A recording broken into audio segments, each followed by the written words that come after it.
and Select Wednesday, February 19th meeting. It is now 7:01, I believe, if my time is right. And we'll call the meeting to order, like I said, and we'll cite the Pledge of Allegiance, please. I pledge allegiance to the flag of the United States of America, to the republic to the republic which it stands, stands one one nation, nation, under God, indivisible, with with liberty liberty and justice and for all. justice for all. Okay, so again, calling this meeting to order. I guess next we go to public speak, Eric. Do we do that? Correct. Can I ask one question, Eric? On this special budget meeting, we don't do additions or corrections, right? We're just sticking to our agenda as is. Well, anything budget related that's Mhm. that for the upcoming budget is fair topic of discussion, certainly. Okay. Thank you. All right, so we'll go ahead and if you don't mind. Okay, and Cheryl is joining us right now, so we give her a couple seconds. Should have the treasurer on board.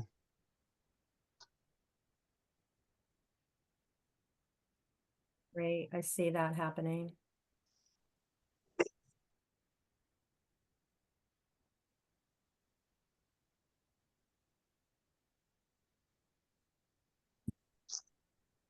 It looks like she's joined us. Eric, do you want to go ahead and ask the members of the public, or do I do that?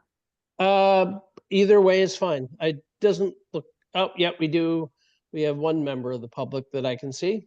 Yeah. All right, I see Bob Hamburger there. Would you like to participate in public speak tonight? I have nothing to add at this time, thank you. Thank you. I mean, do we ask the other members, even if they're, the workers, do we ask them for that? Like, Chris, do you have anything you'd like to discuss or mention at this point, Chris? I don't know if you guys can hear me. Is this working? Yes. Yeah. Yes.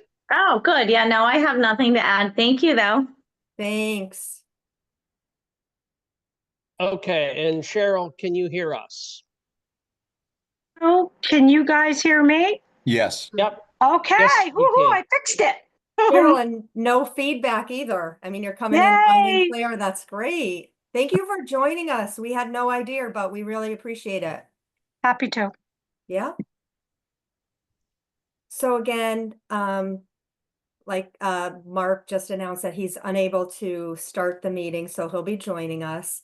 I know that we have, and actually, I'm sorry, Anne Creme, did you want to say something? I mean, you're part of the meeting too. Thank you so much for being here. I'm used to the format that the town has usually followed the last few years that I've been on the board, where I kind of listen and dissect in my head, think about the budget because the Board of Selectmen has talked about it for about 4 weeks in a row, and then it would be turned over to the Board of Finance. So we're at this new experience this year where we've had one combined meeting so far, where we did the overview last week. And, a lot of things came up that we could think of at that time. And then tonight was another joint meeting. And, questions that'll come up or whatever. So we hadn't really put a plan together because I feel like we're all receiving the budget so much earlier in the process than having heard it or, had some things done to it already. That being said, I guess I'll start off with a couple questions since our treasurer is here. From that came up last week. Eric, I know that you did a revision to the spreadsheet, and I'm assuming, I know you spent a lot of time with Cheryl. Is that going to be our normal process, like the two of you sit together and work on this budget spreadsheet? Or it went through you first and then Cheryl went over it and found a few things? Yeah, and then Cheryl has re-reviewed it yesterday. So we have a couple other changes.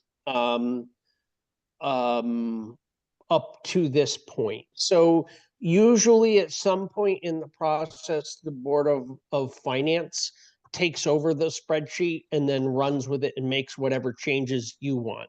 At whatever point the commission wants to do that in the process, once you get done with the joint meetings, you certainly can. It can either stay in my and Cheryl's hands, or you guys can, can modify it. It really depends on what you want to do at this point. Thank you. I think we'll wait when Mark's with us to see what we'd like to do. I want it to stay. I think it should stay. And we'll open it up to the board. In one person making any changes so far, you and Cheryl. And then when we're ready to address things, maybe you will turn it over. You're right. I do remember that happening. I would like to say, though, Chris has put a great deal of time and effort into the spreadsheet also.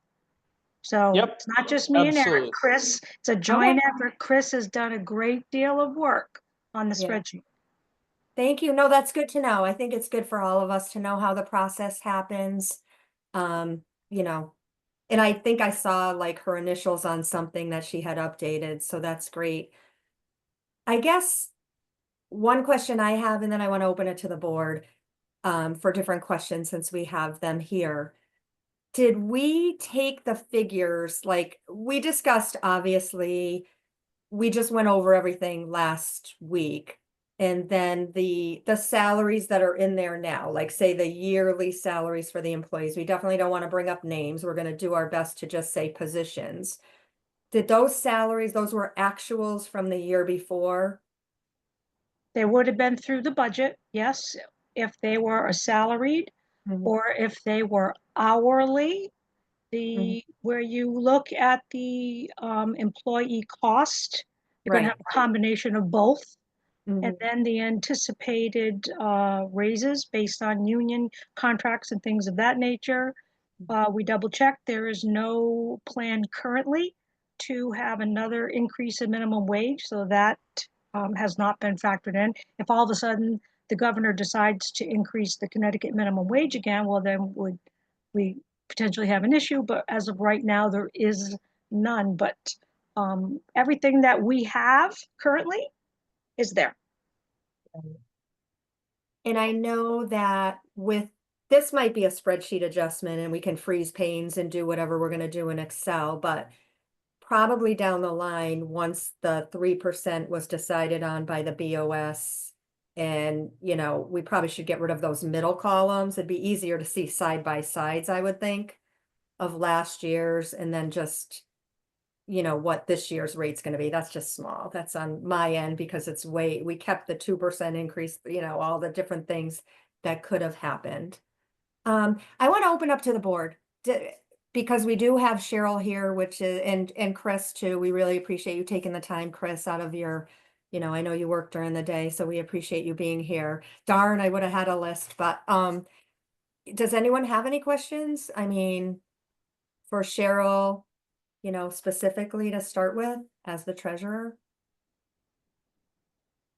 I don't have any questions specifically to Cheryl, but I guess from a standpoint of Eric or Cheryl, whoever, you said, Eric, that a few changes were made since the last time we looked at this. And I was just wondering, do you plan to go through what those changes were and highlight them for us? I'm actually going to have Cheryl go through them because Okay. Cheryl's the one that reviewed it again and made the changes. So I'd feel more comfortable her talking you through those. Super. Either she can share her screen or I can try to share mine. I can see, let me try. We all know I'm not very good at this. Okay, well, I sent a request to let me share my screen. Yep, I gave you the permission. Okay, so I'm going to share number 2. Can share.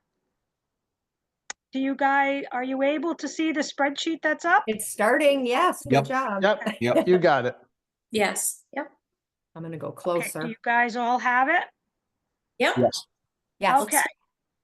So, what I had received some information before that the new community center, that the board wanted a separate tab for the community center.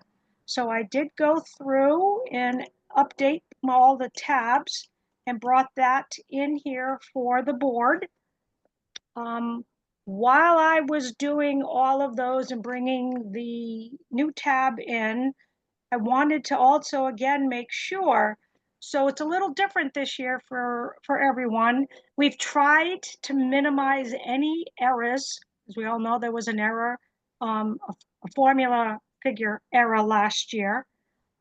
So we've worked extra diligently to make sure that there's no errors, hopefully, in the formulas this year.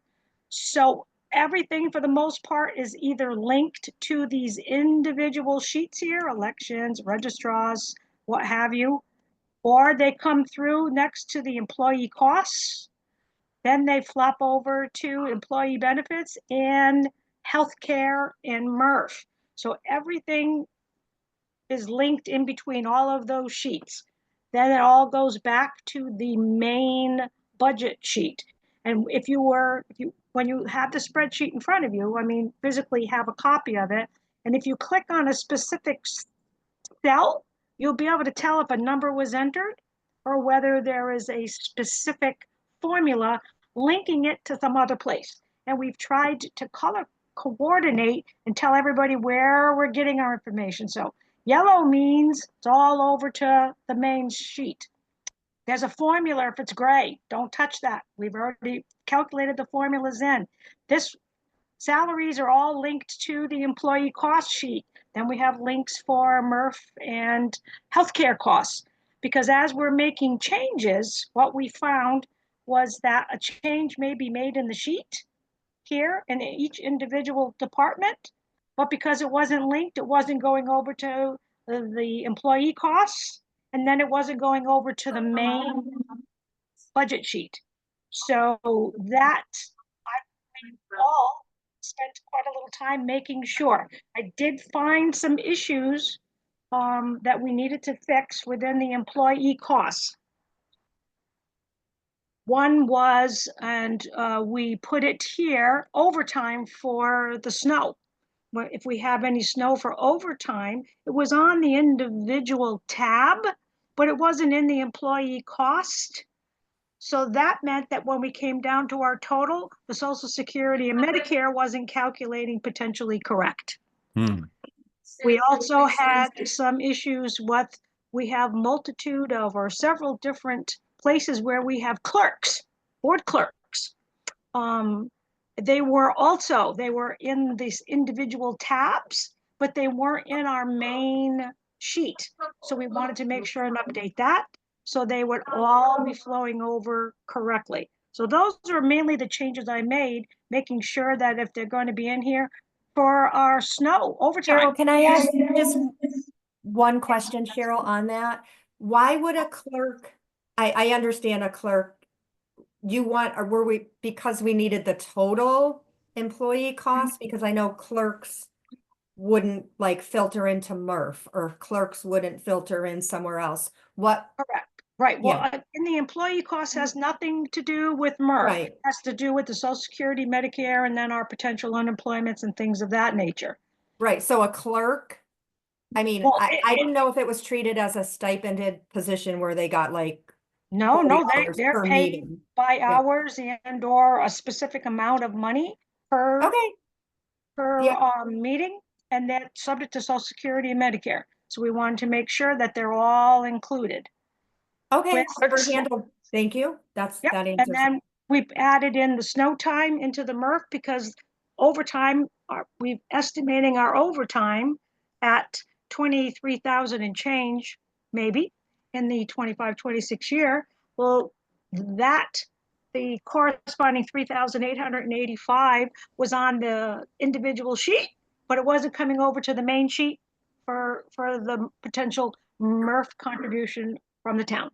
So I went through and made sure that, and well, excuse me, it wasn't just me, Chris and I were on the phone moving this and she was entering this in here. And then I went back and made sure that they were all hopefully flowing correctly to our main budget sheet. Okay. One other follow-up question. Can you remind me which formula was the big error last year? If you don't mind. It was a formula within the main sheet. Okay. And it had to just do with, I have to try to remember where it was. It was We tried subtotal to put, 3. yeah, we tried to put subtotals, this year, but last year, and Eric and I went over the subtotals again together in the previous budget. There was a subtotal, but then there was also, when we added up, when it got added again, the subtotal got added to a subtotal. So it was a change of about 40 something thousand dollars. Yeah, I remember. Thank Yes, you. you bet. Okay. All right, that's great. Well, it's good to hear, all the changes that you made and, both of you with Chris helping and making sure it's, correct and everything filters where it needs to filter. I did have a question. Well, anyone have any questions so far for Cheryl as she's explaining what she's done? I have a question.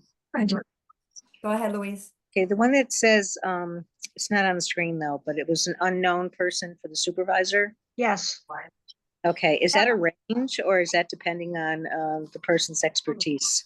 no, it depends on who's hired. We don't know who it's gonna be. So, You mean for the overtime? no, for the salary. For the salary, is that gonna be, is that set in stone or is that depend on the person's, Well, I think that would be more of an Eric question. Yeah, don't- you're talking about the Department of Public Works supervisor? yes. So first of all, we don't know exactly whether Jay is retiring or not. Has not made a final decision, but presuming he makes a final decision, we would have to start with interviews, and then once we selected somebody, try to figure out what Yes. we could sign him for. Yeah. So that could go up or down.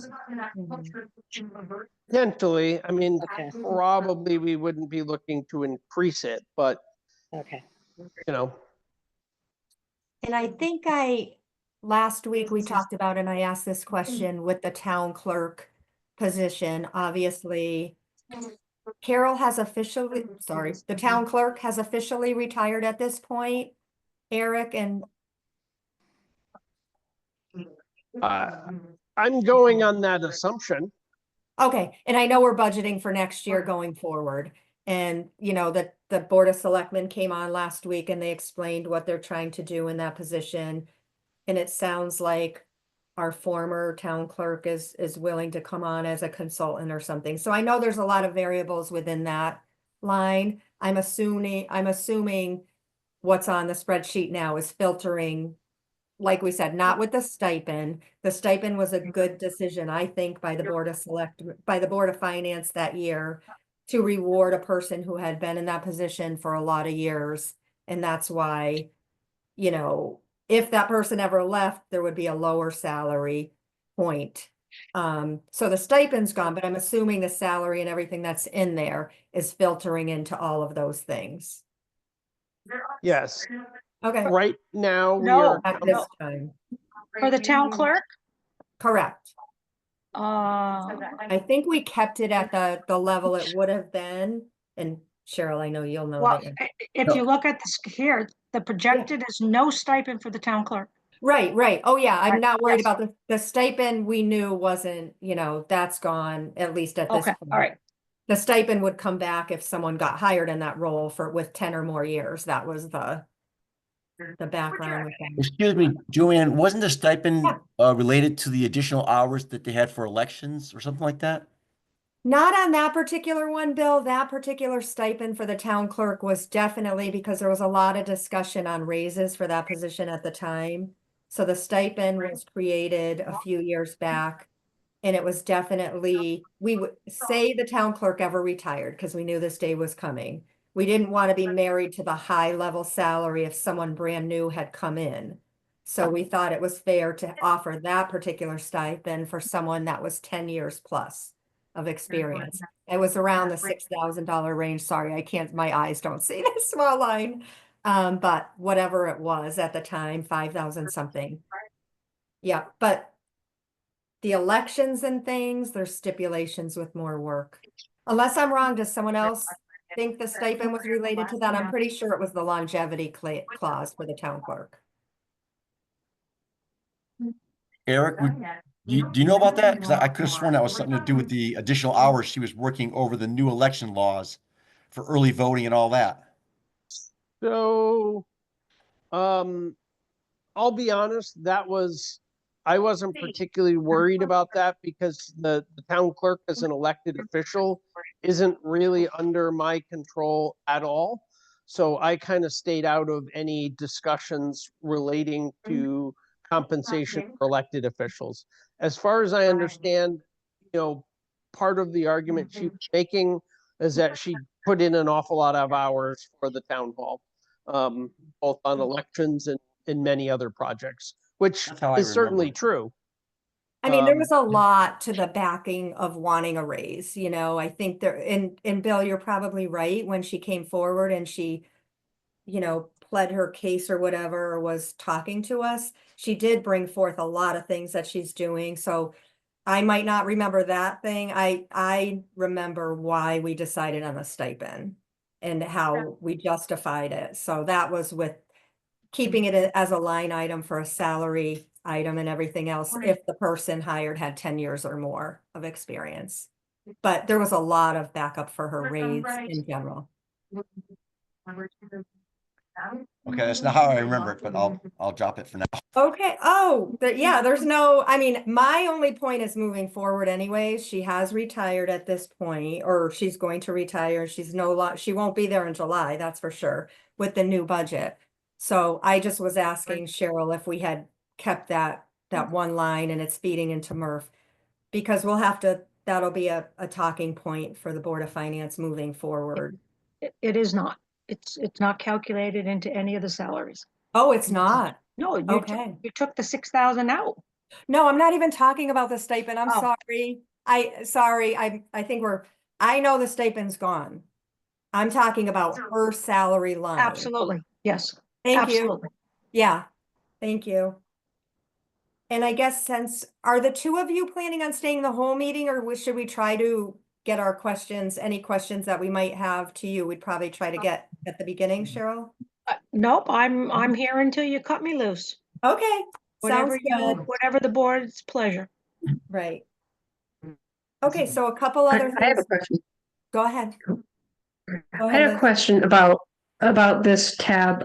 First of all, I'm a little concerned that it's out there in the public, and I think we should be hiding employee names.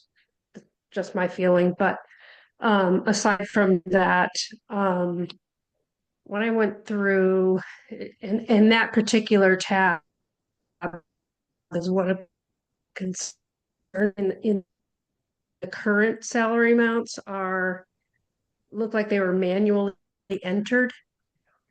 And I kind of did some calculations to this. I just made sure, Liz, you're breaking up just a Liz, little bit. I just you're want to let calculated freezing a lot. correctly, and I found a number of discrepancies on that. I know I have a terrible connection here. I wonder if I should try to call in. Can you hear me? It's could do very that. broken Can you up hear me now? and pixelated, I guess you'd call it, or It's going in and out. It's a little bit, Liz, do you mind if I Yeah, interject I'm your having- thought? Because I know because I think you might be frozen. I'm not sure. Cheryl, just for something to think Yeah. on, Chris, whoever had that's what I wanted to know when I asked you guys about the 24, 25 salaries that were there. When you compare them to what's in the union contract, I'm not sure if they're all, what's there. And then I know Liz had mentioned that when she did some calculations, like say taking whatever the salary was last year, putting the 3% in there, it doesn't seem to compute for her. I will double check. I made a notation myself to double check the calculations for the employee cost sheet. That's great. And so thank you. And then whatever populated the current salary for people that are union employees, and we understand they're a rate that can't change. It's in a binding document.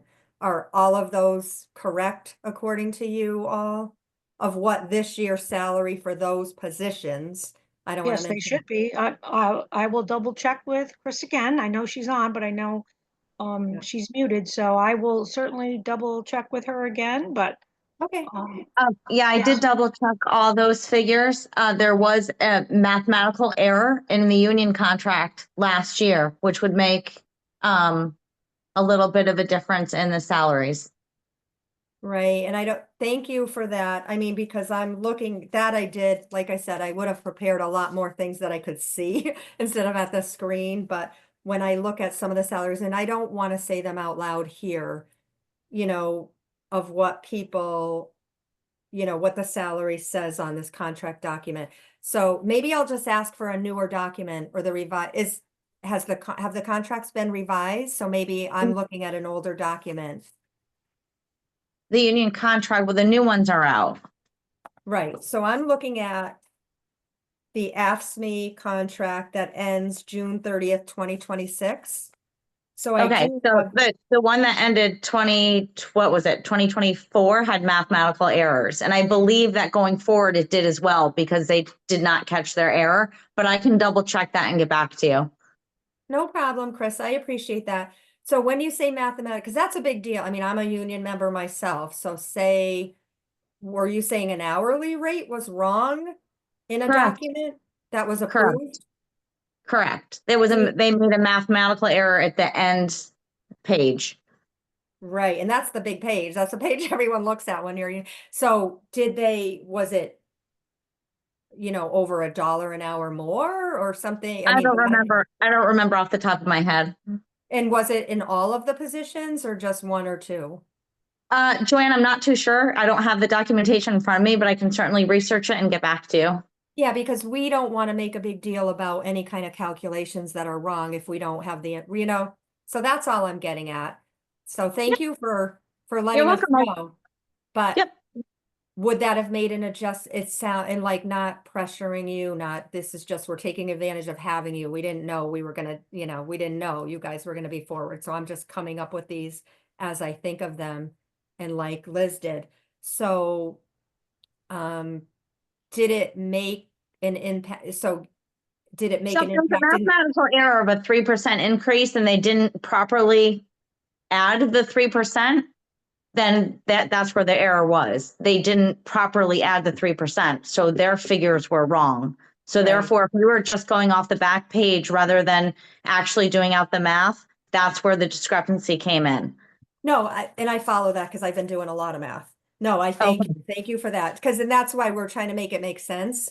Because I'm like, I know what the starting salary was for a position, so there wouldn't have been a mistake there. So it's easy to do 3% on something, and it just seemed a lot higher than even if it was 3% across the board.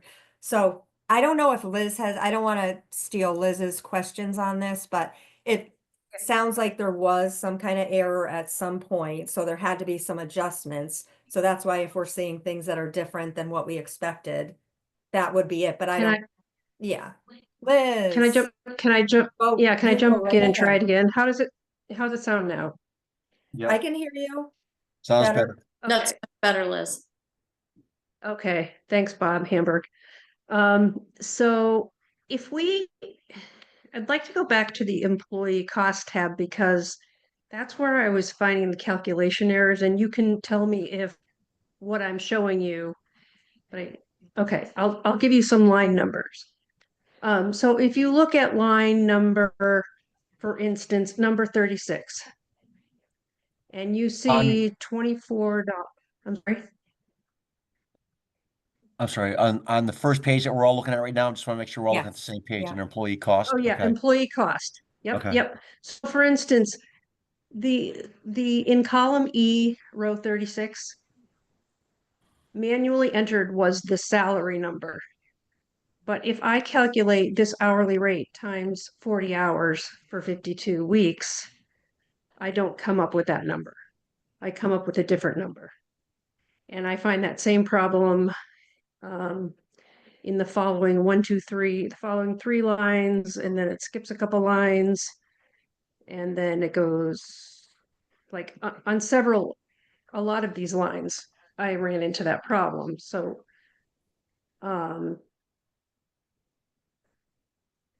Liz, were you on the call when Chris had said, well, sorry, I won't interrupt your question. She's going to get back to us No, on go some ahead. of the rates. Some of the rates weren't right in the published documents for the town.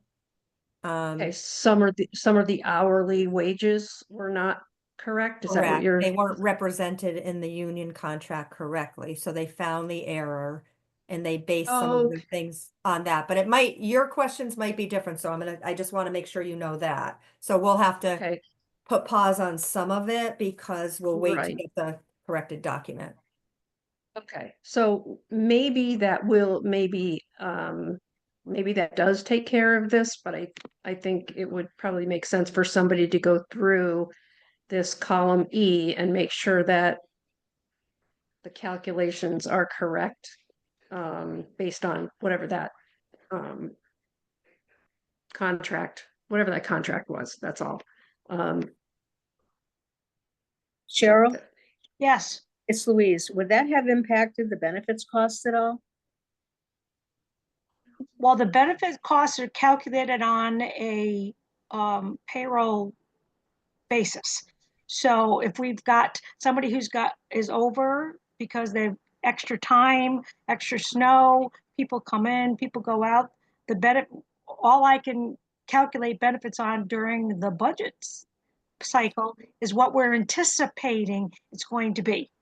But could we have an issue in 24, 25? We could, but we've also have new people in and people have left and it could happen. Yes. I was more talking about the error in the salaries. You mean from the union contract? Yes, yeah. Errors? Could it have an impact on the MRF? Potentially, sure. Yeah, because we contribute and the employee has to contribute in some cases, depending on where they are in the MRF. So if you'd like, let me go over, I'm going to come over to healthcare and MRF. These are the only employees currently, or the only positions, if you so will, that are potentially subject to MRF. Not every single employee that we have is subject to the MRF calculations.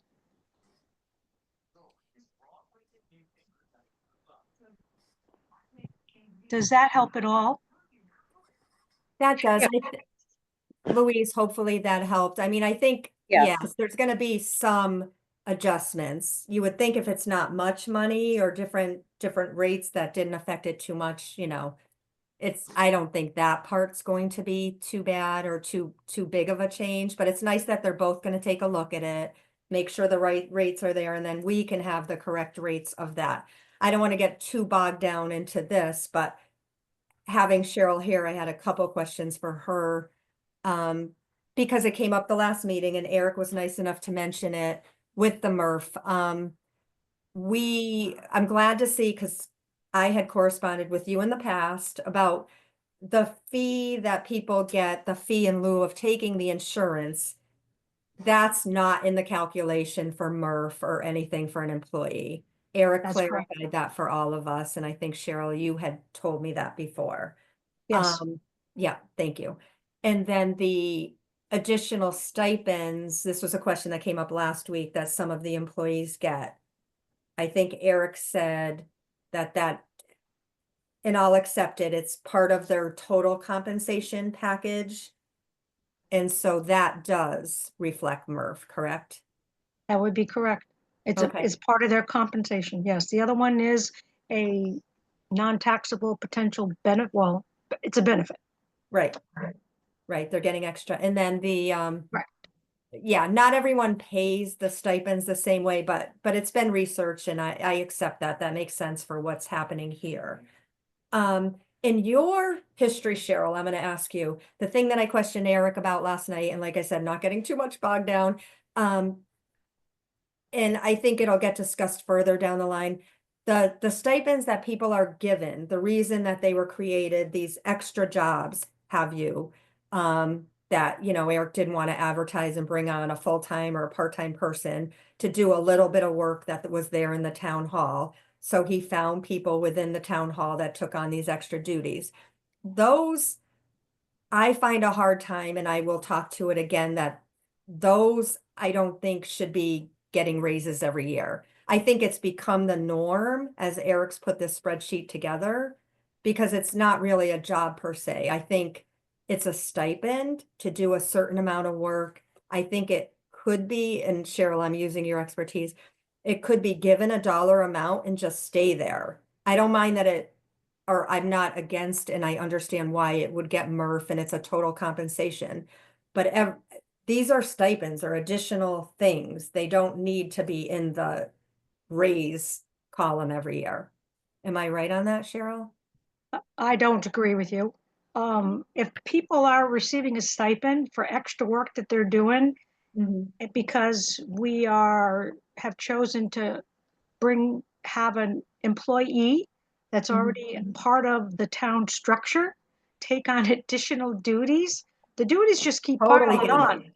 So, you know, you give somebody a stipend, and the next thing you know, they've got this extra duty and that extra duty. So, no, I personally don't agree with you. If we're lucky enough to have someone that's willing to do a stipend and to show we're not talking hundreds of thousands of dollars in stipends.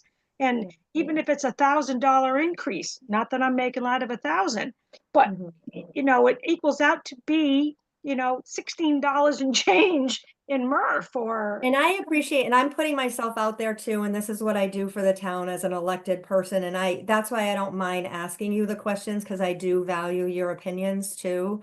And you've always, you know, gave us the right answer. I get that. And a stipend from, I work in personnel and benefits and things like that, so deal with these all the time. And so stipends in those cases are given to employees that want to earn, and I'll give you the backside. And like I said, I'm putting myself out there too. It's not popular. It's nothing against the person. I like all the people that are there, but a stipend generally is an extra duty that people are given, and they earn extra money. That's great that people want to take it on there, but they also usually do it outside their normal hours everywhere I've been involved. I'm fine, and I think it's great that our little town will let our employees get that added benefit of doing it within their workday, which is never happens that I've seen. So that's an extra benefit that, hey, you're going to get your regular salary, you're going to earn this extra stipend, and you're going to get to do it within these same hours. We're not going to make you work extra hours if you can get it done. So I just had a problem with it. It didn't seem right for me that it was on the same level. I don't mind it going into their total compensation, but then being on the same line as, it's not even in the contract, but they get like 3% every year.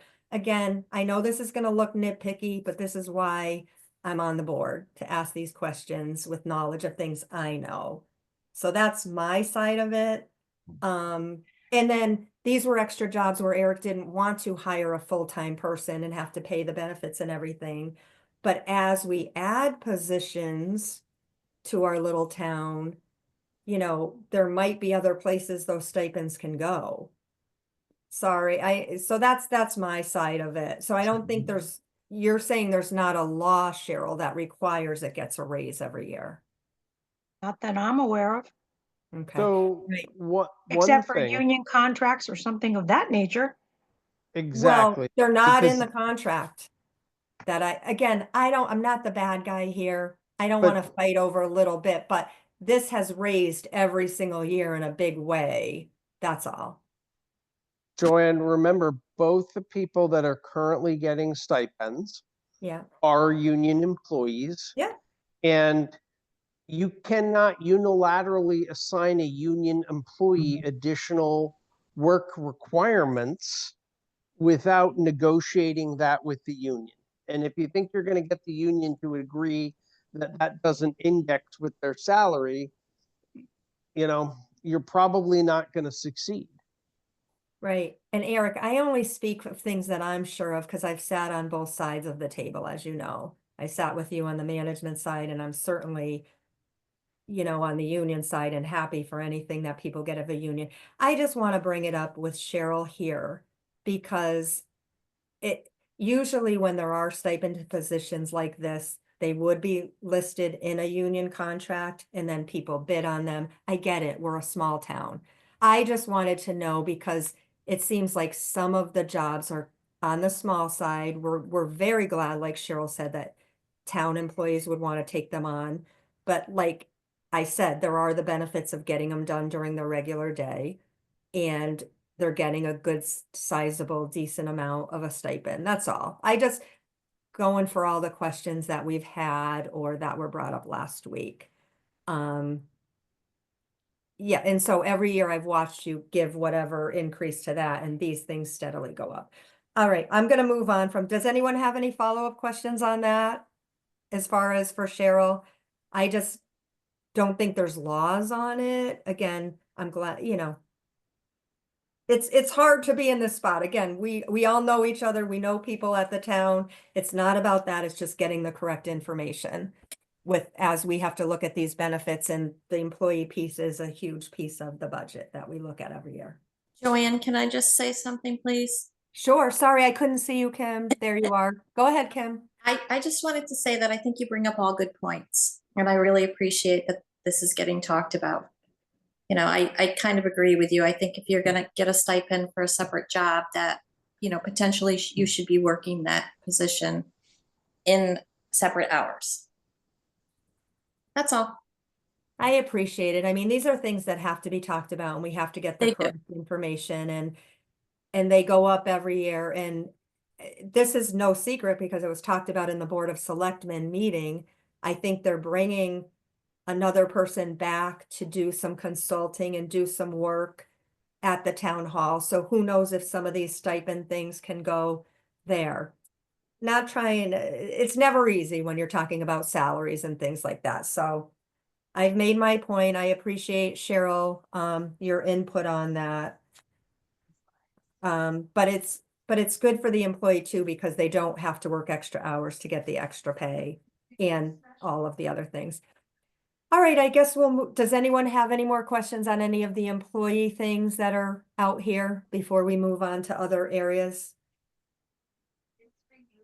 I'm sorry, I can't see everybody because, but please feel free to speak out if anyone has questions. Let's see. All right, there we go. And, all right, so moving on from that, you know, Mark's not here. And my thought with tonight's meeting was we were going to kind of set our format for how everyone wanted to proceed. You know, I didn't prepare ahead of time, so I was going to kind of listen to his direction, but I don't know, you know, I want to put it out there for everyone. With Cheryl still here with us, I know we're going to have certain weeks that we talk about different parts of the budget. We can certainly bring questions forward to Eric tonight. Eric, are you at our next meeting? Yes, I will be at the meeting. Today is, let me just pull up my calendar. Today is the 19th. I will make the meeting on the 26th, and I'll make the meeting on the 5th. I will Okay. be gone on the 12th, and I will be back on the 19th. Okay, I will be doing the 12th in place of Eric. great. Oh, good. Cheryl, I'm writing that down. We appreciate that. So I know.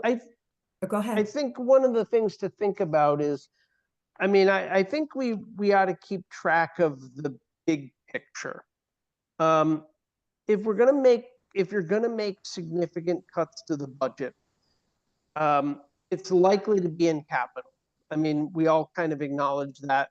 That's where, you know, in the town or in the budget, there's a significant amount of money. Most of the line items in the budget are fairly immobile.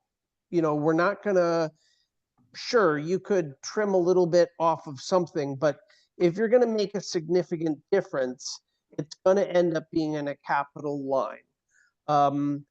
I'm certainly prepared to talk about the capital lines if you want to. I don't know what I want to maximize your time.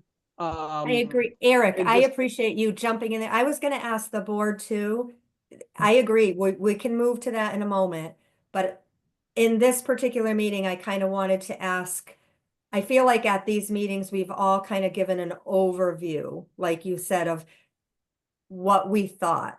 I know Robert's been a member of the board for a long time. I don't want to, so I thought that, like you said, Mark was kind of going to set, okay, tonight we know we have the Board of Ed coming on the 19th of March. We're going to invite Ram. I know my thoughts on, like you said, the big picture, but I don't need to hear myself talk all the time. So I didn't know if any of the board members, let's face it, this is a huge increase all over.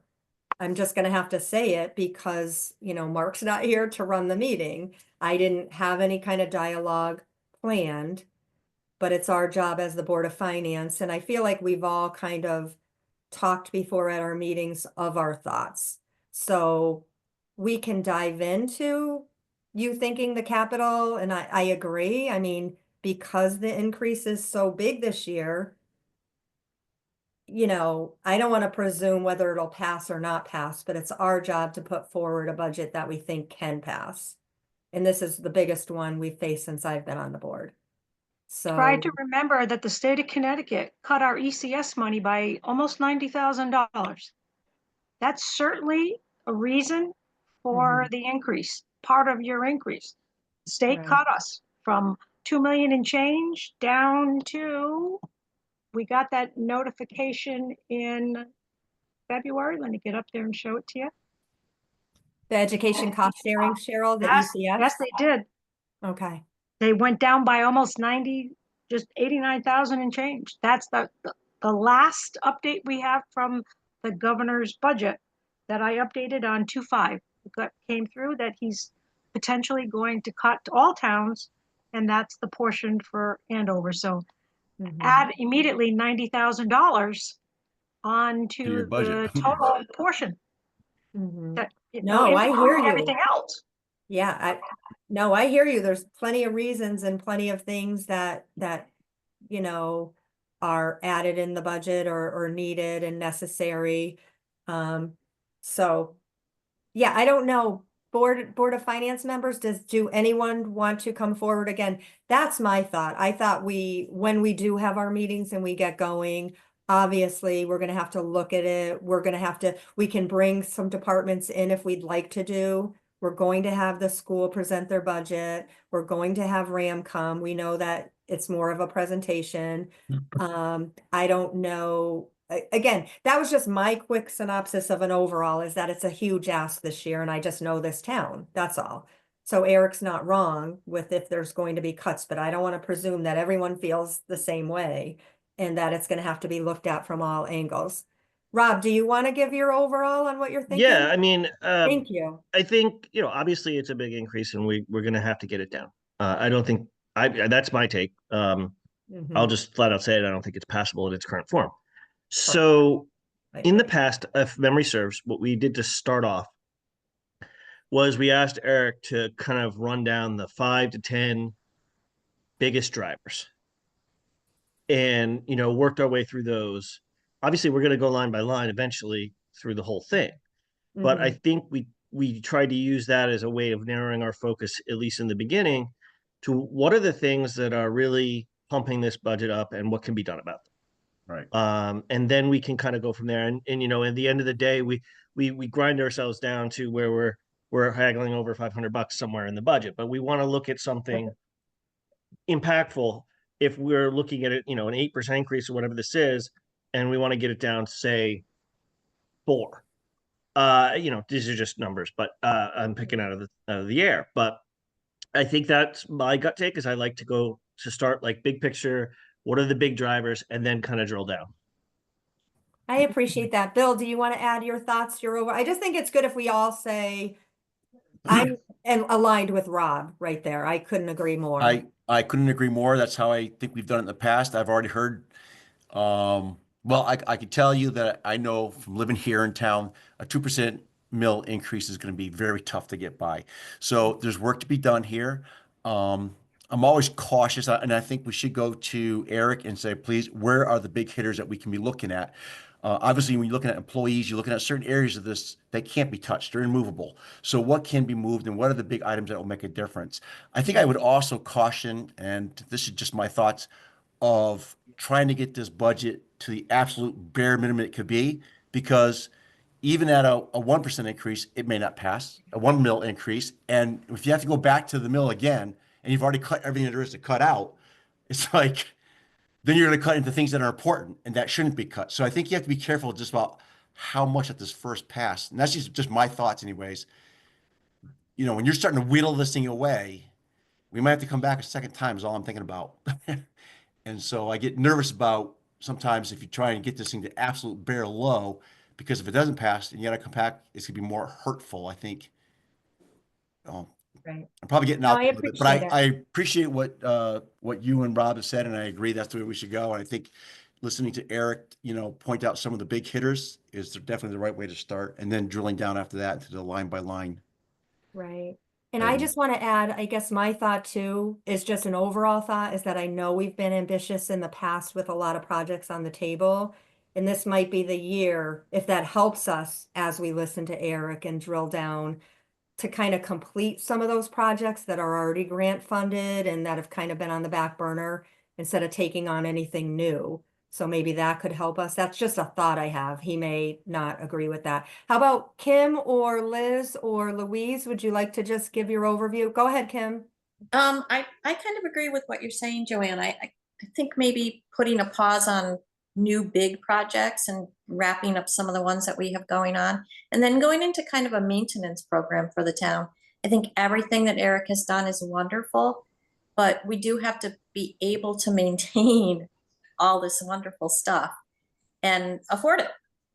So, you know, let maybe just finish some stuff up. And then I would just like to make sure that we have maybe a presentation from the fire department. I know that they have a big ask this year. And personally, that's probably my biggest concern about all of this. And will Public Works come on, or does Eric pretty much represent them? You would like Jay Tuttle here? You're the Board of Finance. You can have Right, anybody so- you want in the town appear before you. It's certainly, you just tell me who you want to hear from and when, and I will arrange that. Eric, that's what we're gonna do. We're gonna listen to everyone's thoughts. Good point, Kim. I think definitely we'd like to have Public Works here one time. And we'll get our dates out and we'll put forth, because I want to know if there's any other departments too, Thank that we you. want to see. I agree with Kim, Fire Department, Public Works, you know, the big ones there. You know, it's been great to be able to ask Cheryl a few of these questions tonight that came to mind. Go ahead, Kim. Do you have more? I think that's it for right now. Thank you, Joanne. Okay, great. Liz, would you like to add? Yeah, I'm in favor, with doing the heavy hitters first and trying to see where we can cut back. I think at some point we probably will have to go a little line level, but, I'm just concerned because the budget increase last year was just so high. And I think maybe we're feeling that pinch maybe this year, to make last year's budget kind of the level set and to go from there. I think that's why it's maybe going to be more difficult this year. I agree. When you Um, look at the expense line, you know, the little bit of prep that I did before as far as things, you know, expenses only this year between our three, you know, between the town, RAM and AES, or whatever Eric's math was on the spreadsheet and everybody that worked on the spreadsheet, the expenses only are up $604,625 from last year. There's things that will help bring that down, but that's when you just go the expenses for the town, you know, so to have that be the norm, that was a good point, because last year was a 16% increase, I think, on the town side. I don't, there were so many numbers flying around. Yeah. Okay, Louise, would you like to, or Liz, are you all set? Sorry.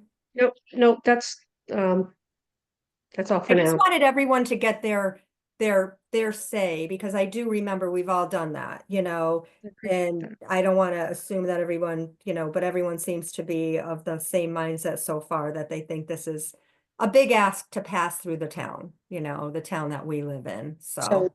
So I echo what you guys have said. It would be nice, though, to get our questions answered by those that are pending at this point, so we have everything in front of us when we actually go through the budget. And I'm basically speaking about AES.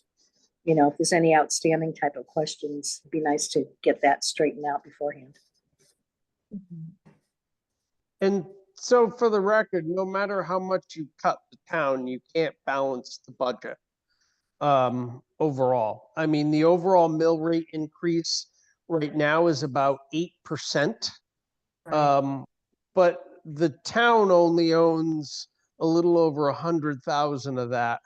The rest is the school system and the changes that the state imposed on municipalities and how the mill rate is calculated. So and I would also note that the town budget increase is still less than the inflation rate this year. So I wouldn't say that it's exactly out of line. But I would say there are areas that could be cut. Just understand that, you know, when you start cutting capital, you affect projects. But sometimes that has to be done. Thank you, Eric. And no one really wants, you know, everyone wishes we could keep everything all the time, you know, and we're just gonna have to work our way through it, as you said.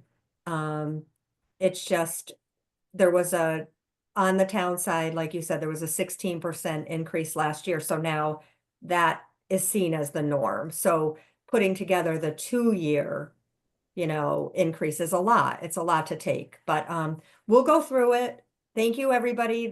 Has Mark joined us? I can't see everyone's faces there. Has Mark been able to? He said he might join us, but I don't see him. So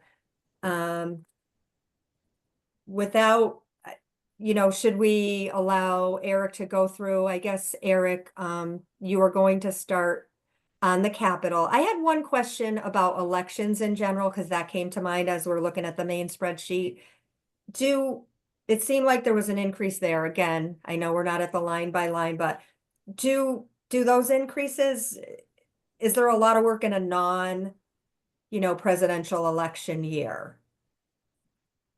That's a question you should be asking the elections officials directly, because that the elections budget gets passed to you straight from what Linda, Derek, and Wally provided.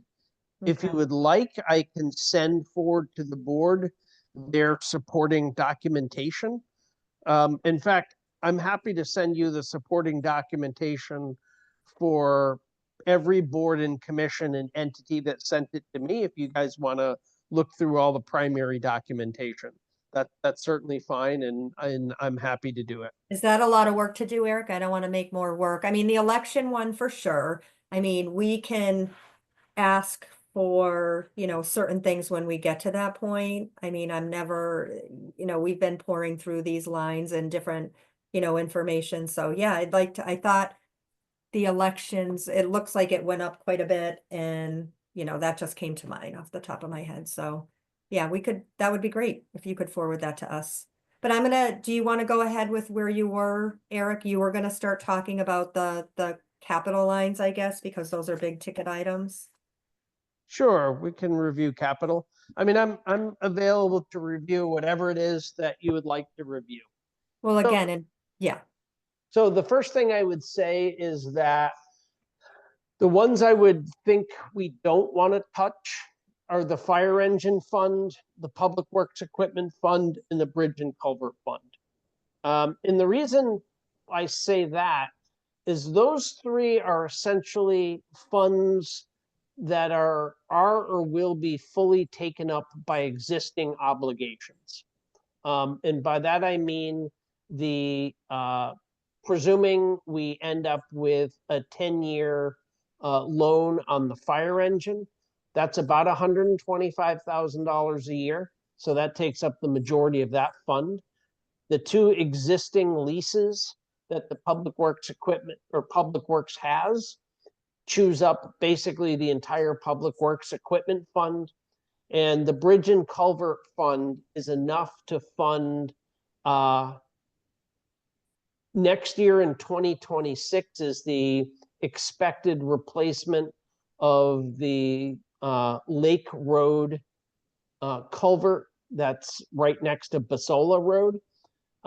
So we've been putting money into that fund consistently for the last 5 years. So we have our share because that's 50% state funding, 50% town funding. So that is what that line item is. The rest, we can certainly talk about. I mean, contingency, I don't think we should lower. I mean, right now our contingency budget for the town is 0.4%. That's already pretty low. I don't realistically thinking you're going to get it much lower than that. And that money goes right back into the unexpended fund balance if it's not used. The multi-use building fund, the rest of the funds, all can be trimmed to some extent if that's what you want to do. I mean, obviously, we're projecting putting another $100,000 into the AES capital fund. That's certainly negotiable. The building maintenance fund, even though we're trimming it from last year, that's negotiable. And if you want to do less road work and less tree work, we can cut those funds too. So if you're going to make a change in the budget, that's probably where it's likely to be if you're going to do something to really equalize out funding. Eric, before our next meeting, I remember last year you sent us the balance sheet, so we were given what the current balance is in all of those funds.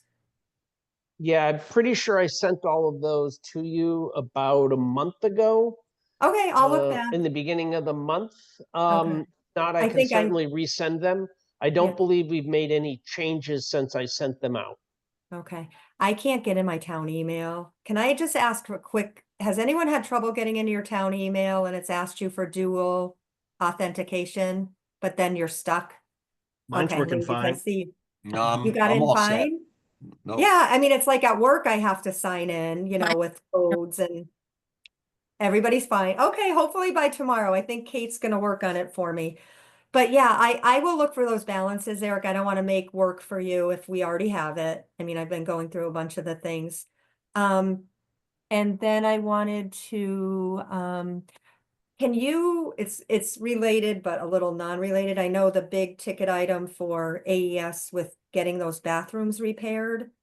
How much will that, did you throw out a number of what we think the repair will be? I know we have engineering and plans and have okayed that, but what will that repair cost-ish?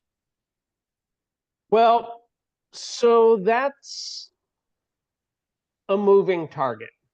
So when we originally talked about this, and I originally looked for a what's called an MEP firm or an engineering firm that specializes in mechanical, electrical, and plumbing systems for buildings, we were looking at just a straight repair, doing what the minimum we could to fix the problems and get the bathrooms fully functional.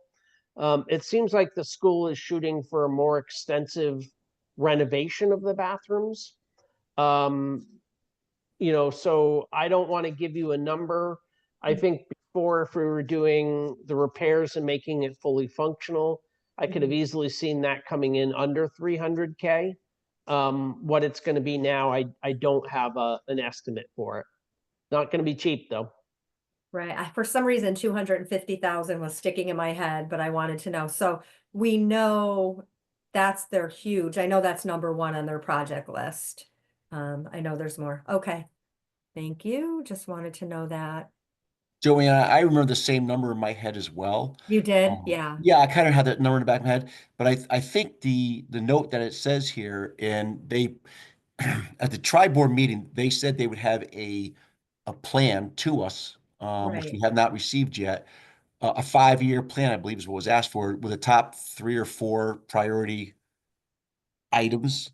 So, knowing how much to fund, that line item, that $100,000, why it makes sense to me.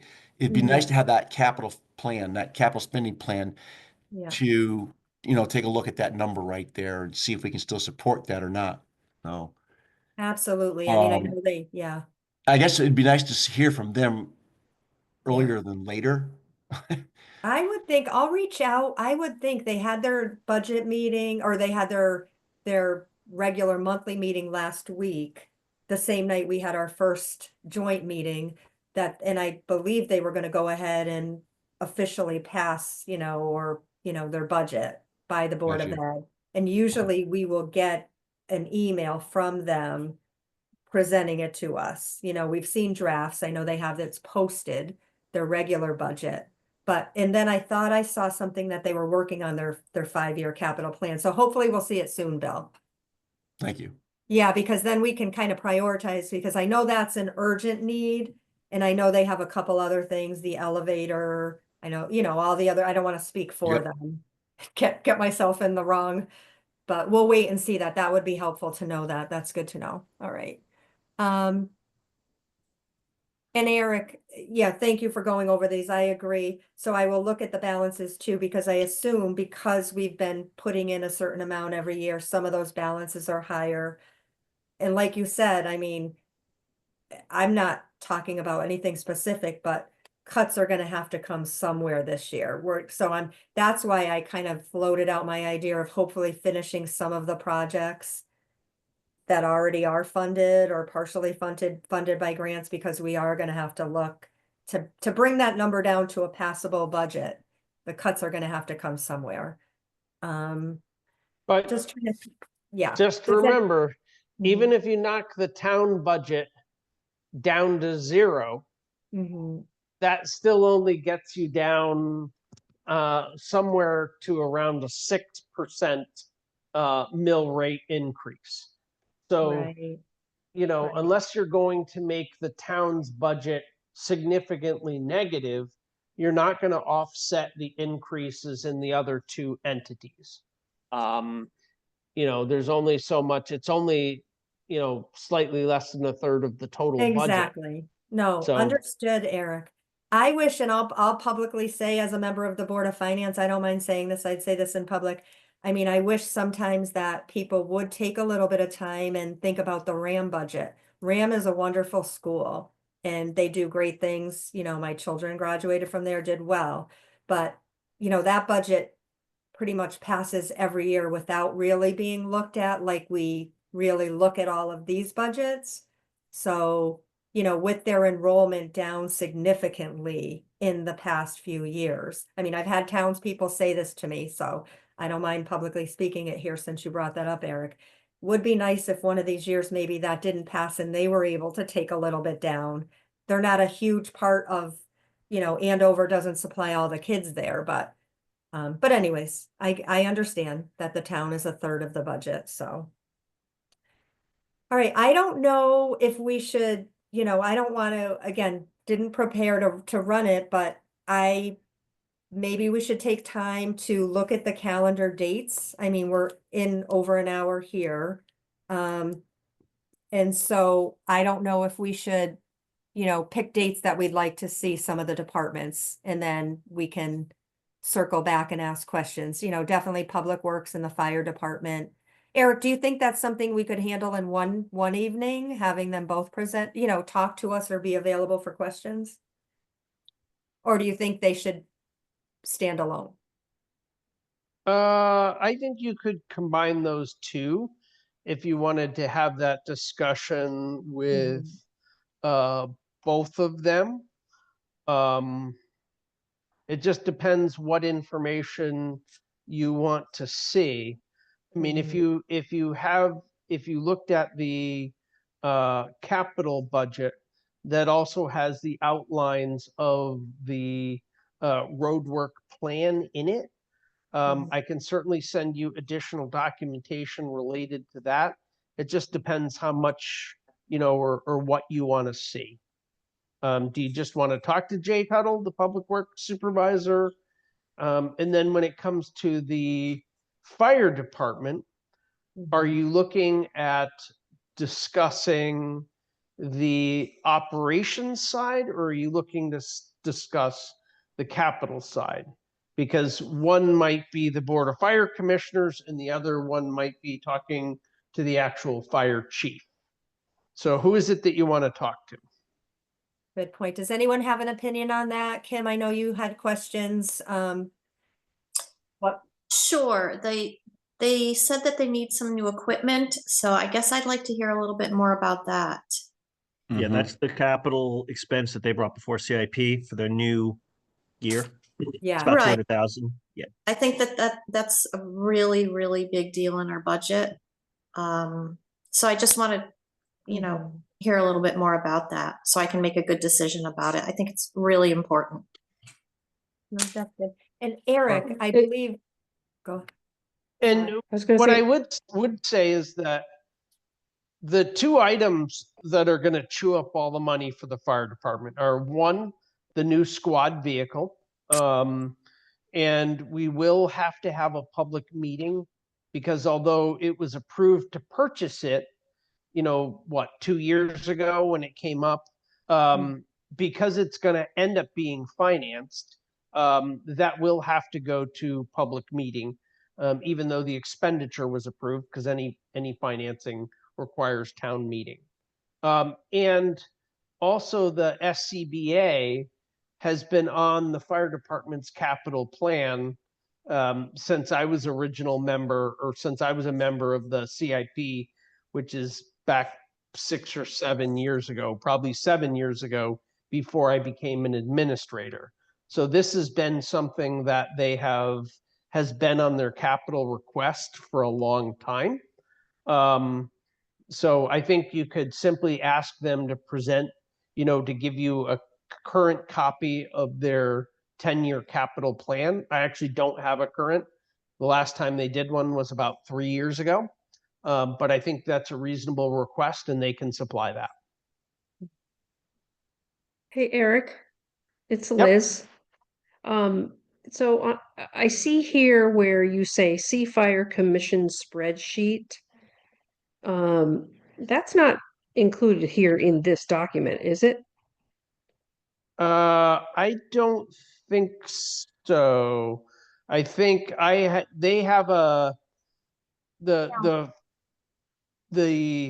fire commission gave me a standalone spreadsheet when they gave their budget. So what I ask every department to do is to fill out their budget sheet and then Yeah. give me a explanation of what their budget is, what they're spending money on, and what they're accomplishing with it. I rarely get that, to be honest with you. Most departments, you know, it's a struggle to get them to give me a budget, let alone anything else. But in some cases, like the fire commission usually gives me a fair bit of information, which I'm happy to pass off on to you guys if you want it. Yes, please. That would Thank be you. good. Yeah, Especially on the capital side, it would be. Yeah, definitely. the big purchases. Eric, that's a good question. We did approve, that did get approved for an expenditure, like you said, the new fire engine, but nothing's been done with it, correct? As far as it's not been ordered or it is. Oh, it's ordered. Ordered for years. Okay, It's been ordered for a year or two. Yeah, okay, just like we have an ambulance that's been on order for 2 years. In Okay. another 2 years, we'll get it. You well, know, we've these- approved these things and you forget where they are in the pipeline, you know, as far as I know the financing and I know the public works and the pieces of equipment there, okay. Right. All right. And then are we able to, I know you mentioned town meeting, I know there's a lot of things that have to be brought up in town meeting. Will there be sort of a combination town meeting in our near future to approve some of these things? That is up to the Board of Selectmen. I have been working with them to try to come up with a date Right, because they need to hold a special meeting to identify a time to hold a public meeting. There's a series of things that really should go to public meeting right, that just haven't yet. okay. All right, so my thoughts in moving from here, that would be great if at our next meeting, we could have that information from the fire commission or the, the capital side. I don't know if I'm calling it the right thing. That would be good. Okay, so next weekend, next Wednesday, you want to hear from Jay Well, that's Tuttle, our Department. that's our regular meeting. Do you all think, I mean, since we're heavy into budget season, I mean, I'd be willing to have it during that meeting. Absolutely. Yep, yep. So Fine. yes, that would be, that That's would be good. Okay, Yeah. I'll line up Public Works and the Fire Department. That's for next week. Next week, next Wednesday, and Eric is still like available there. So that's Yeah. good. I mean, we'll think on it, Eric, and we can get you a list of, because I think the superintendent, Ram superintendent wants to come to one of our meetings to present. Yeah. Yeah, I guess if I was to have any say in the, when they come, Yeah, I'd like to hear from AES before. I mean, we have really no input on RAM, right? I mean, true. so AES is something I think I'd love to see their capital plan. So it's something I think we have to see earlier than RAM. Obviously, the fire department and Department of Public Works, if we can Yeah. get them next week, and AES the week after that, and then RAM right after that, that'd be like my order, I guess. I No, heard I like that. That makes perfect sense. And yes, March 19th for some right, they had locked in for March 19th, but we can revisit that, Kim. Who locked in for the 19th? The AES. super- Yeah, Oh, AES? AES had requested the 19th, but that's kind of close to the end of our process I think too. that's too far down the road. If we can move that, Right. up, it'd be very helpful.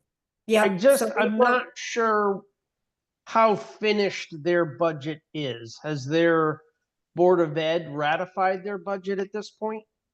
And Well, that's I what- don't know the answer to that question. I'll have Or to are they look. still discussing that? It was supposed to happen last Wednesday since we had a meeting as well, Eric. I don't know if it did. We haven't seen it come through email like it normally does right after they do that. So we'll find out. That's a good question. I know it's posted in a draft form. We haven't received anything yet, so we'll check into all of that. And good point, Bill, sooner than later, seeing that and hearing their capital plan and stuff, so we can work on that. Those are things that can happen behind the scenes. For tonight, does anyone have any other things they want to talk about or any thoughts on the budget process or we still have Cheryl here. I'll see. It's hard for me to see everyone. Let me look down. Joanne, Yes, Liz. this is Ann. Oh, Ann, sorry. I've lost you, That's Ann. okay. Where are you? Go right ahead, Ann. All right. I understand the Board of Ed did approve their budget last Wednesday. I haven't seen any of the figures either, but I understand that it did approve it. And they don't have an exact amount for the bathroom remodel yet because it's still in the design phase. But they think that with the surplus they had from last year and what's in their account now, it should cover most of that. So they don't have it in their budget to ask for money for the bathroom. Of course, they do have other capital things coming down the line, like the elevator and the parking lot, so that, they do appreciate if you put some money into their capital fund. That's great. Thank you, Ann. Thank you for, I knew they had that meeting. Thank you for giving us an update of what you think. We should be receiving as a board that email pretty soon where the superintendent sure. will attach her letter and all of that. So that's good. That was a question. I'm glad you said the word surplus earlier when someone was talking. That's what I wanted to ask Eric. We know AES will get audited as well and have a surplus, and we have a policy in place that if they want to, they have places they can put that money into. We've taken care of that. Eric, with I know the audit probably hasn't happened. It isn't final and all of that good stuff, but there was, talk of having a surplus on the town side that you've told us a couple times, correct? Sure. In fact, if you look in the budget, you can see we're estimating using $190,000 of fund Saw balance. that, Eric. Yep. That's to bring down the overall budget in the overall mill rate. There's a chance that can be at least $100,000 higher than that, but we need a better indication from the auditor. We need to be along in the audit process before that a determination to make it higher than that is made. But we Right. may be able to lower, the overall by, at least another 100,000. And I understand that, and that's why I wanted to make my point earlier that, the expense line is up. So every year, whether we can do things to bring everything down, and I'm glad. I mean, when we're at the end, and I thought there was a talk of possibly 300,000 of a surplus in that area. Maybe I'm wrong with my figures.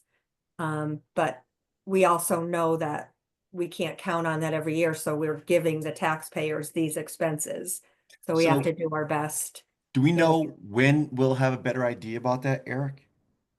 Uh, When- I suspect sometime in mid-March, we'll have a pretty good indication, and Cheryl may have a better, feeling for that than I. But they're starting to do essentially diagnostic testing and asking for specific, specific expenses to look at. So that usually means that they've gone through all the capital and all the little accounts, and now they're comfortable kind of with the main budget expenditures, and now they're testing to make sure that all the numbers match. But that's probably more a Cheryl question than an Eric question. The auditors were in the school last week. They were also in the town. I had a meeting with the partner, that not Mike, but Caroline. She is our person. We lost Sam, so we have a new person coming in. So there's a little bit of a learning curve for her. Everything that they've asked for, we've supplied, and we're waiting for our post-retirement benefits. The actuary has to issue the report, but that's just part of the final audit package. It's has to be issued in order for them to issue, but as long as our financial statements are ready to go, we should have a better idea on the potential return for fund balance. Thank you. Great, good to know. Eric, another question that came up, I'm glad I thought of it. I don't want the meeting to go too lengthy tonight. I know we're gonna have a lot of, can you explain in a nutshell, because someone had asked me and I wasn't, the town planner person that we have and that we pay for, I think you have a line item of 48,000 this year in that place. Again, my eyes cannot see this little thing. Correct. And I know that in the past, there's a town plan isn't there a required plan that the town has to have, and you have this person do it? Can you just explain that, but in a nutshell, just Sure. who our town planner is and the services that he offers to the town? Sure. The town of Andover is way too small to have our own town planner. So two and a half years ago, the town of Andover hired the firm Tai Chi, and its principal, John Guskowski, or one of the principal partners, John Guskowski, to be as the town's consulting town planner. And we did that because we went out to RFP for a consultant to do our 2025 or maybe 2026, depending on when it actually gets out the door, plan of conservation and development. And we had been budgeting money every year in a POCD implementation fund, except for multiple years when the Board of Finance cut that, but that's a different story. So we had a pool of money in the POCD implementation fund. So for the first 2 years, we offset part of the cost of hiring the consulting firm, with that, what was called the POCD implementation fund. But it looks like we're kind of out of that fund money. So now we're paying the full brunt of the cost for the consulting planner, and Tai Chi, the firm itself. And is that someone that you call on a lot? I mean, I know that I've seen him in town meetings and I like to listen to him and that it's a need that we have a lot of. Sure. It's So a high, for a part-time consulting person, I get it. It's a big ticket item that stands out. yeah, it is. It is a big ticket item. It's one of those areas where there's a huge municipal shortage. That firm is consulting town planners for probably close to a dozen towns. I mean, this is kind of what we're doing is exactly what they do. Because most of the towns that have a full-time experienced town planner, the cost basis for that when we looked into it was somewhere between about $125,000 and $170,000 a year. So by using a firm, we get a really bright principal, and then we get his staff. So, it's not 100% him doing the work for the town. It's him plus all his employees working. And the goal is basically the POCD and then immediately roll into implementing the POCD. Because the important part is not ever having a plan, it's having a plan and then making it work. And you could probably talk to Ann Cremay about that because she's on the Planning and Zoning Commission. So she probably has a fair bit of interaction with them also. No, I've heard him and seen him at meetings. No, I just, for such a small town, I just wanted to just ask the question. Is it a real need? Because it's quite an expense, for a part-time consulting. Okay, with Wait, can I that, ask a question? yes, go Before you ahead. move on? Yeah, Sure. so what line are we looking at for that person, that town planner? Because that was a question that I had is, who Mhm. is this person? I had never known who it was. Yeah.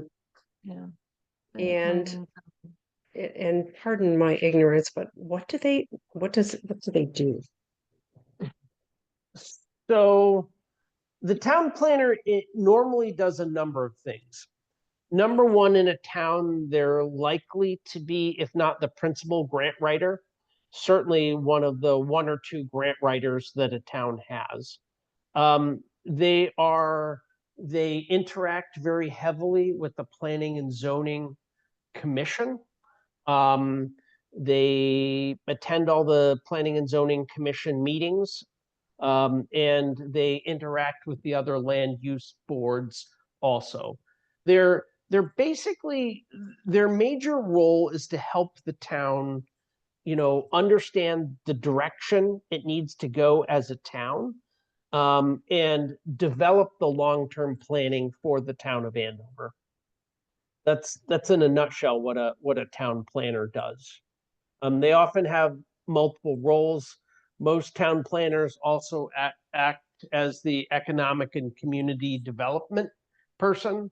And John does work with our EDC to some extent. He's worked with the community center on developing surveys. He and I co-wrote the last grant that we got from he helped write our LOTSIP application, which was a $2.9 million transportation grant that we got. He also helped write our rec trails grant application, which we also got. So it's planning and development, it's economic development to some extent, and it's grant writing. Those are kind of the two biggest ongoing things. And then periodically, somebody has to write a series of plans. Take some of the edge off before going to the OR, okay? Somebody has to write a series of plans. Towns are legally obligated to have a plan of conservation and development. Now we're obligated to have and give to the state a plan. I'm not sure if someone knows there's some interference in the background, someone. So there's an affordable housing plan that has to be written. you know, so he's gonna be doing our affordable housing plan and working on that. So that's kind of the range of what a planner does. Okay, thank you so Thanks, much. Eric. So they are involved in the affordable housing plan too, that he does work with that? Yeah, our previous consulting planner was a guy named Bill Warner. And we actually contracted him directly to write our previous affordable housing plan. But as part of this plan of conservation and development, that has to be updated. So that will be handled by Tai Chi. You know, we've got a couple other initiatives going that will be incorporated. BOC. One of them is what's called the Vision Zero plan and a complete streets plan, and both of those will be Tai Chi's product. Okay. Myself. Does anyone have background noise on, like a TV in the background? I'm Dr. here. Hayes and I couldn't reach consensus on a surgical approach, so thought it best to remove myself. Is anyone else hearing that? I'm hearing So it the too, General Joey. Hospital. Yeah, I think someone needs to mute themselves, please. Someone's got to mute themselves. Yeah. Right, I don't know. A thoracoscopic. They're talking about medical stuff and operations or something in the background. So if I'm that's trying to- you, please. I'm trying to get back on the meeting thing here too. Jealousy. See. It was disrespectful and reckless. Oh my gosh. All right, we'll give it just a quick minute here for someone to figure out. All right, trying to get back to where we were. Let students take what you teach them and eventually use it against you. Trying to become the competition, whether we want to admit that or not. I hate Don't know, it's not me. No, I was trying to, Oh, to love.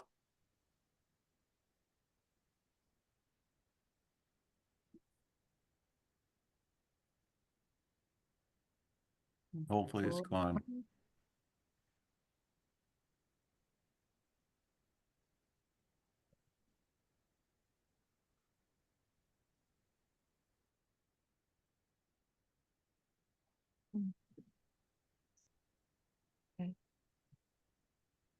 sorry, I'm trying to get back to the correct screen to see all of you. Yeah. Can you still hear me? Yes. Yeah. Yeah. Okay, good. Sorry, we can continue. I was trying to make sure there was nothing going on in the background, but then I lost my Zoom screen thing.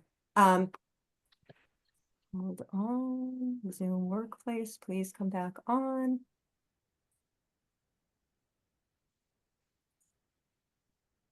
I know All as right. a planning and zoning member. Yeah.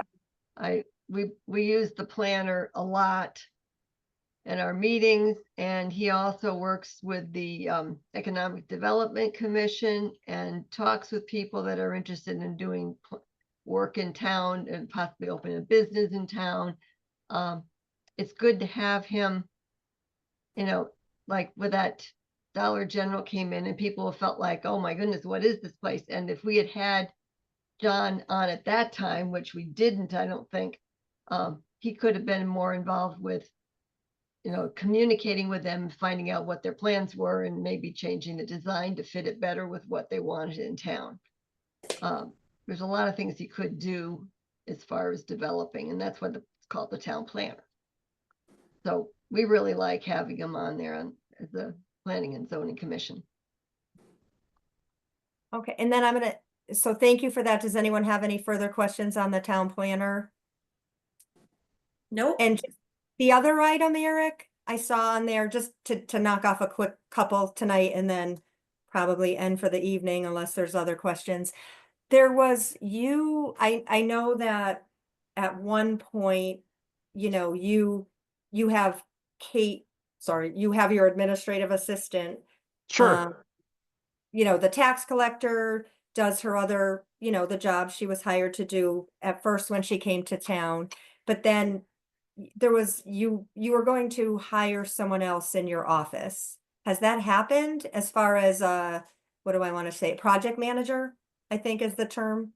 So we've kind of come to terms with somebody on what a contract is going to look like.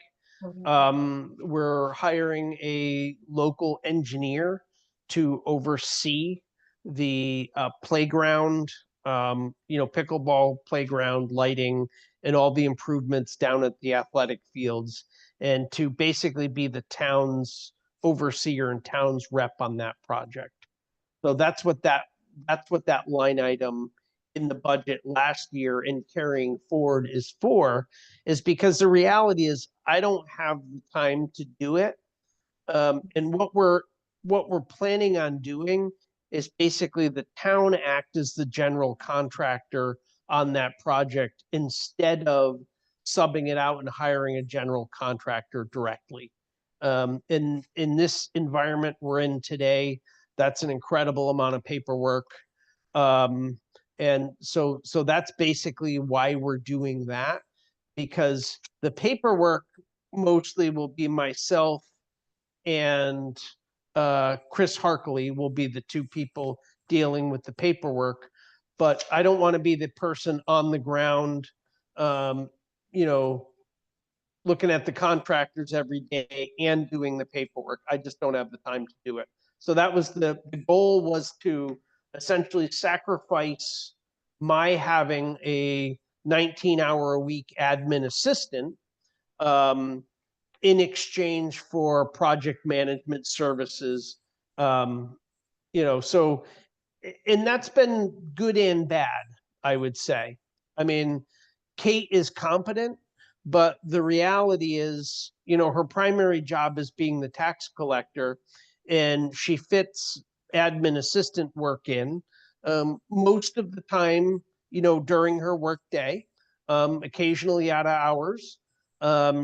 I called her 2 hours ago and made her go back into the town hall because I'm stuck at home and I needed to get the Zoom information and her to set that up for me. Because I couldn't get out the door because the flipping Amazon truck is still stuck in my driveway. So it's good and bad. I definitely feel the loss of, quite a few hours of assistance that I had previously that I don't have now. But what I really need to do is get the project management stuff done. No, I appreciate that because I know that's been talked about for a couple of years, and might as well get these little questions out of the way. And so do you feel like you have, so in that role, because I know that's a stipend role, you feel like you have enough assistance from, none of us work in the town hall or anything like that. We can only assume. So we've minimized that job or made it smaller. But would that have benefited? So she's doing that. Like you said, everybody's making it work, I guess, but you feel the need to have that. You feel like this year would be the year you're filling that project manager position, because then that will help you move these projects along, and that will be the only reason we haven't done that up to this point is we're still not through planning and zoning, and we still don't actually have project approvals. And then it's going to take another 2 or 3 months to get through the Connecticut, the Department of Labor and all the state agencies, because they're the funding agencies, to get final approvals. So if we were farther along in the project, she would already be hired and working, but she's not, because, we're not. Right. You don't need her until you need the person. I get that. All right. Pivoting from that, I wonder, is Chris still on the meeting? And I appreciate all the time that Cheryl and Chris have been. No, I'm sorry. She just lost her internet connection. She sent me a text, so. And I don't blame her at all. Like, I didn't expect her to stay this long. I can ask you, Cheryl, actually, it's better for you, because I know, I feel like that's a hardworking department, and we appreciate, everything you've done since you came on board with straightening out the finance. Not that there isn't, every department's hard, sorry. I only know what I know, so we're so grateful that you came on, straightened out the books, and have our, everything's moving forward. And then I remember, I know that position, now that she's not here and I can't talk directly, that position is a 30-hour-a-week position. Sometimes I feel bad from all that's asked of that position. I understand that the person in the position likes those hours and, you know, doesn't really want to extend the hours, but is the job more, you know, it's a lot for what she, you know, for 30-hour week is what I'm trying to say. She does payroll, she does all the payables, she's helping with the spreadsheet.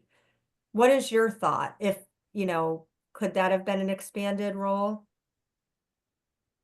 You might have to have an expanded role if you had a person who's less qualified. I mean, Right. when We you got a know good how one, to I do know. your job, you know how to do your job. Yeah. So, I mean, we could have, we were very lucky to get Chris. Mhm. She's meticulous.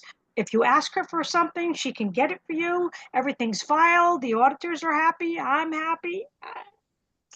No, I remember the two of you, we consulted when she, you know, it was great having your input when she was getting hired, and I know you thought highly of her, and it's worked out great. You know, that department seems to be doing well, so well because of both of you. But I sometimes feel bad. I feel like there's so much asked of her, but she, like you said, she does her job. She's happy with that. Thank you. Thank you for your opinion on You're that. welcome. Yep. Yeah. Okay, I don't want does anyone else on the board have anything else they'd like to ask tonight? We really, really appreciate Cheryl and Chris taking time out of their schedules to join us tonight. And we really appreciate you representing the Board of Selectmen in this first year of this new system and you joining us and your input. And I just wanted to say that, but I want to open it up for final questions. I'm trying to scroll down to see if I see. I can ask for one thing. Yeah. Can we, Cheryl, can, Cheryl and Eric, I guess, can you resend that tab after you guys take a look at that employee cost tab or whatever? Or I guess as quickly as you can, return the amended or corrected worksheet so that we can all kind of get back and look at the numbers a little more closely. Yes, of course. Thanks so much. And sorry, one final one came to me, Eric, because the people are going to be here and I can put myself out there, but I'm not going to ask in front of them this particular question. Because I understand unions and union contracts and everything is set in stone, you know, I understand that and I agree with it. With these changes that were asked that weren't union generated, like, do we automatically have to approve it or do we have some say so in that? Such as like a promotion or things of that nature when it's, you know, not contract driven. I know that we generally So give me stay a away from union specific, things. because so there's two things. One, if it is an elected official, that is the Board of Selectmen's decision, not correct, sorry. That is the Board of Finance's decision, full stop, on salaries for elected officials. If it is a non-elected official, it's the Board of Selectmen that determines pay and compensation for employees, but the Board of Finance can certainly fund or defund things, you know, as you desire. And then it's, you know, then it's my job and the board's job to figure out how to accommodate that. Okay. So Fair. you don't get to say X employee is only going to make, you know, $16.24 an hour, but you can say we're going to fund the building department at this, for instance. And then, you know, we accommodate that however we can. Okay. But did you follow my line of questioning when like say a promotion is thought of or brought forward? Is that automatic or? No, I mean, so I assume you're I don't probably want to talking speak. about a public works employee. So Well, because I put myself out there and I don't mind, you know, this is why I'm on the board and I talked about it last week. Yes, with the Understood. person So- coming on board for a certain position, because that's what was sought at the time. you know, Sure. needed. So, And then the next year, there's a big change already. Yeah. so what happens is, you know, there is a series, a level of experience and a skill set at each level of maintainer. In our budget, you know, we essentially have three steps. We have maintainer 1, maintainer 2, and maintainer 3. Yeah. So a maintainer 2 is essentially somebody that can successfully operate every piece of equipment Public Works has, work independently, and handle most things that Public Works does. So ordinarily, you know, we try to hire young people for these jobs so we can train them as for a long time.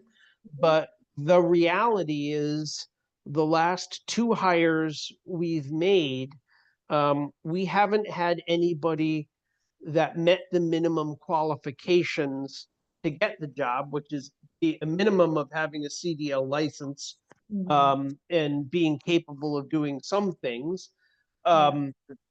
Apply. So we've ended up hiring people that were in fact very experienced operators. Our last person that we hired as a maintainer 1 previously worked for the Public Works Department for 4 or 5 years full-time and worked part-time for the Public Works Department for another 15 or 20 years as a winter plow driver, and the town subcontracted with that individual as a heavy equipment operator, you know, for many years. So we were able to get somebody that was Right. quite experienced. Yeah. And I so get that. Again, I try to be really neutral in all of this because I'm a people person and I get it. You know, as a union person that had to start at the bottom at a really high skill level already just because I wanted to, you know, for whatever life reasons people have. So, you know, I don't mind throwing myself in there, even though I could have been qualified for like the highest position. So I'm just being the voice of the people out there that we did hire someone that willfully came into a position, knowing what it paid, knowing what it was, and what the town thought they were getting at the time. And so when we see a $12,000 or $13,000 increase, you know, I have to ask the questions because it's not what other towns do. They just don't. Whether you just have to bide your time. I'm glad that the town has all these skillful people and they need them and they wanted the 2 groups of 4, you know, they wanted 4 guys. So I had to ask the question if it's something that we automatically have to just, you know, I can understand from the town side and management side maybe why they're doing this. So I just wanted to know from our role, because it's a big chunk, if it's something we automatically have to approve of.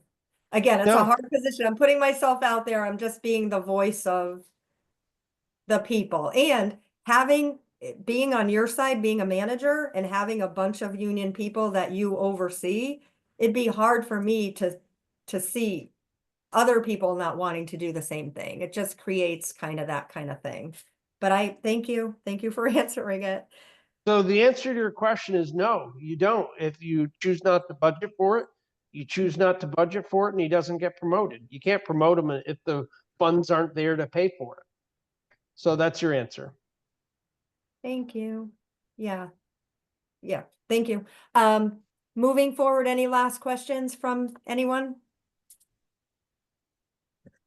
I think I'm all set. I know we have our regular meeting, everyone, next Wednesday. We'll see those couple departments that we asked Eric for.